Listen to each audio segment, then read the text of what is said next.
Another weekend. So I haven't done much filming, but let me show you guys what I've been up to. NHRA requires battery being a battery box, these lithiums.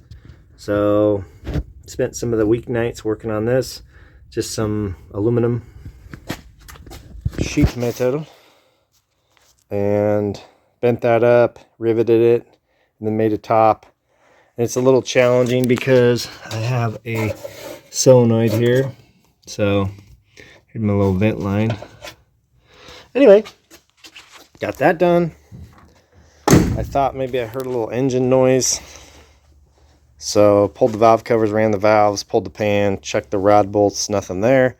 Everything looks good. We're heating the oil up. I'm going to do another spool test like I talked about in the last video. So we'll see if those changes do anything, and then maybe I'll make another change and yeah, and just mess with that lean out thing that I made. And then check this out.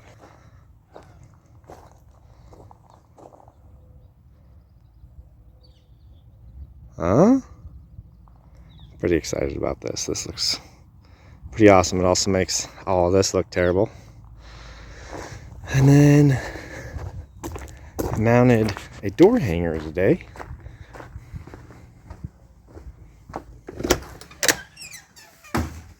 Kind of the final product here, and this thing was a little tricky. I dropped my door, so don't try doing that by yourself. Had to come get the wife. And then my pins are 1/4 inch, and so I bought this from RJ. So I made a little adapter here. Hopefully this thing stays on there. Make you nervous. It'll just fall into my car and fuck it up too. So sketchy. I tried mounting it down there. When you blow a screw in the carpet, it likes to do that. But then I also found out there's no holding strength back there. So that's where the door fell. But this looks pretty good. Got my Pro Jacks mounted. Just need to figure out what straps I need, and got the battery charging in here. So yeah, push bar, mounted the push bar, fixed this step, made that little adapter. So push bar on there. All right, so I am going to upload the tune. I'm going to fire this thing up and spool test it with the changes that I made, and then maybe overlay that and see what it looks like. Got a soccer game I got to leave in 45 minutes, so we got to hustle. This is a continuation of the last spool test, so if you want to see the changes that I made, you need to look at the last video, and this is the results of that.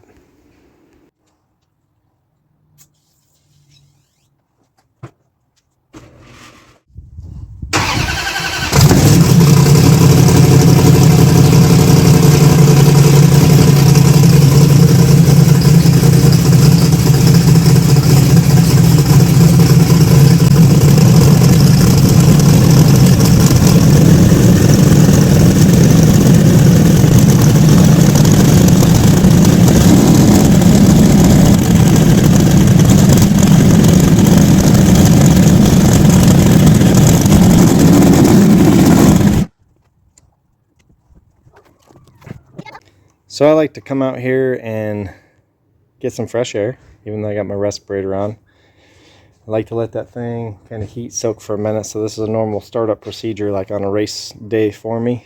Heat the oil, and it's in there boiling away. And then I prime it, and then I run it for a little bit. Like it was 50 something degrees when I fired it up. It's not very warm out today.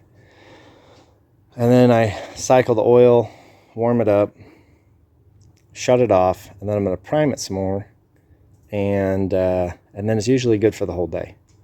So I might heat up the oil a couple times at the track, depending on how cold it is outside or if we're racing in the night.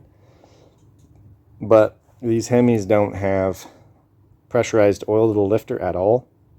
It just relies on splash like a Briggs & Stratton, and I don't want to break a lifter, so this is my procedure. It works pretty well.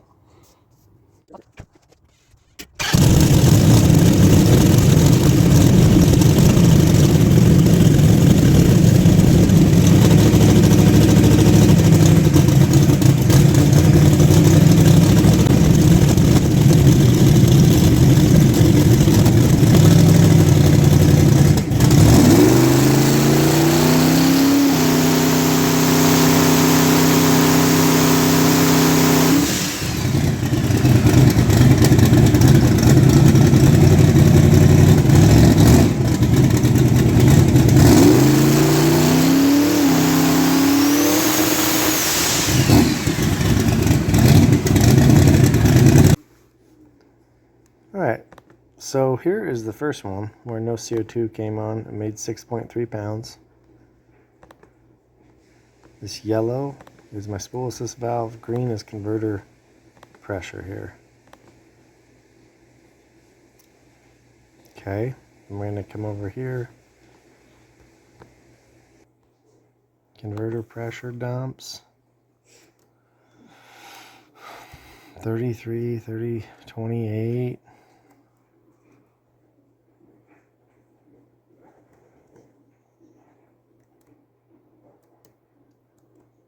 I guess that timing pole comes in right there. So we're at 5 pounds.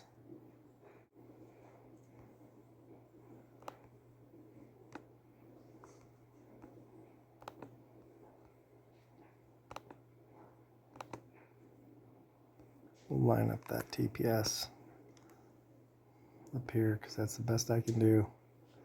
So this is the first spool test I showed you guys.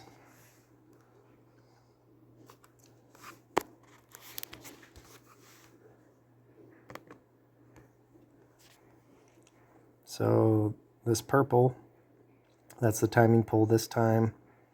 Happens early, kicks this boost off. So we're ahead. Gosh, this.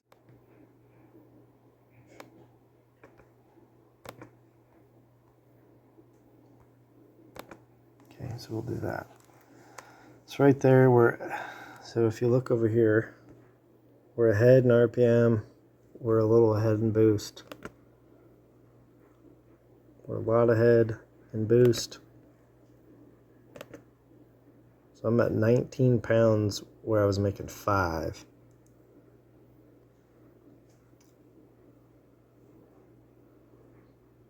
So anyway, some pretty big improvement. I still think that I could pick this up a little here and maybe bring this timing pole in earlier.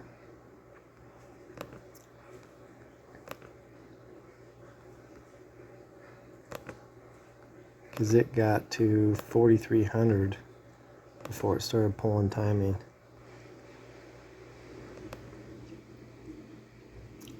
So anyway, I'll mess with this some and let you guys know what I find.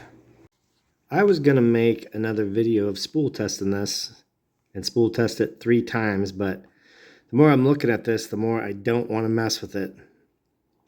So I do have some ideas on my next tune and what I'm gonna try, but this is the improvement here. So in the purple, we got timing. So let's get rid of that for a minute. But those are my timing poles. Blue's TPS and red is RPM. So if we kind of grab this about the time, it's 15.5. We're on the chip here at 18.4. So just under 3 seconds. The old one was 20.1. So that's a solid 2-second gain right there. And like I said, I have an idea. I already made another tune, making some changes. So let me show you guys what I did here. We'll just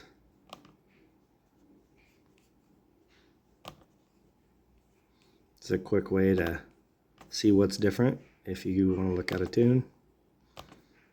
And we're going to show differences only.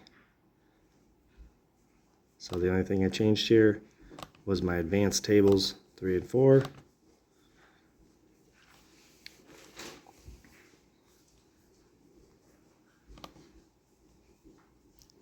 So you can see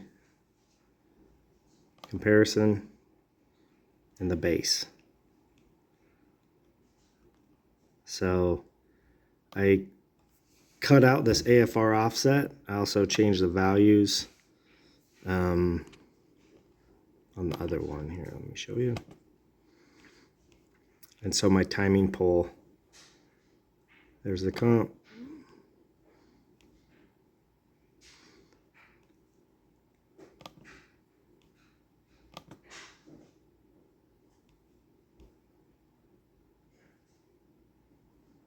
Changed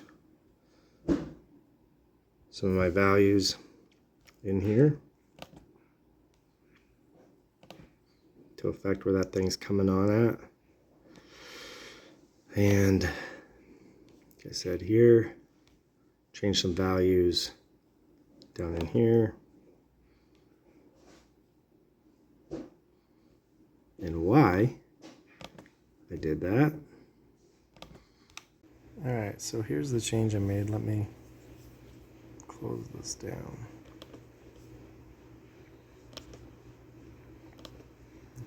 Okay, so here's the change I made.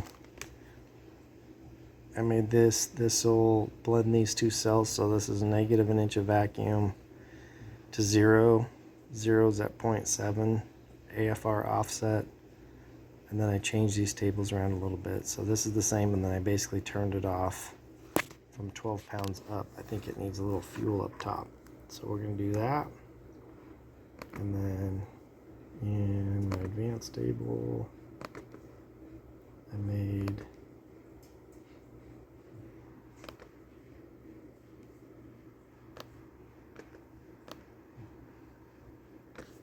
same thing. Move my cells around so it's going to start pulling timing a little earlier, not much. Just like a pound where that was at 4 before. We'll see if it can handle that. So those are the two changes, and I think that should chip away at it. I think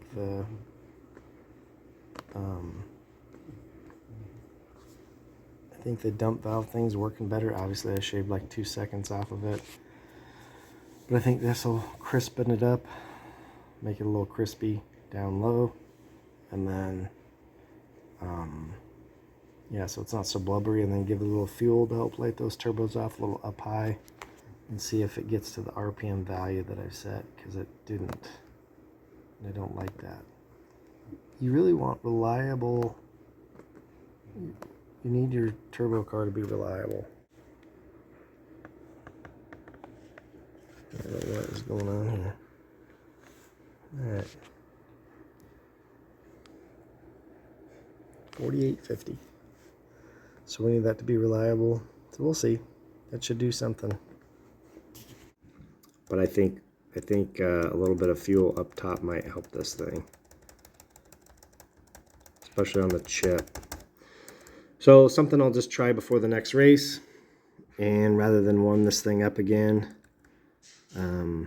But you can see quite the change from the last two. Anyway, see ya. All right, smash that like button and subscribe.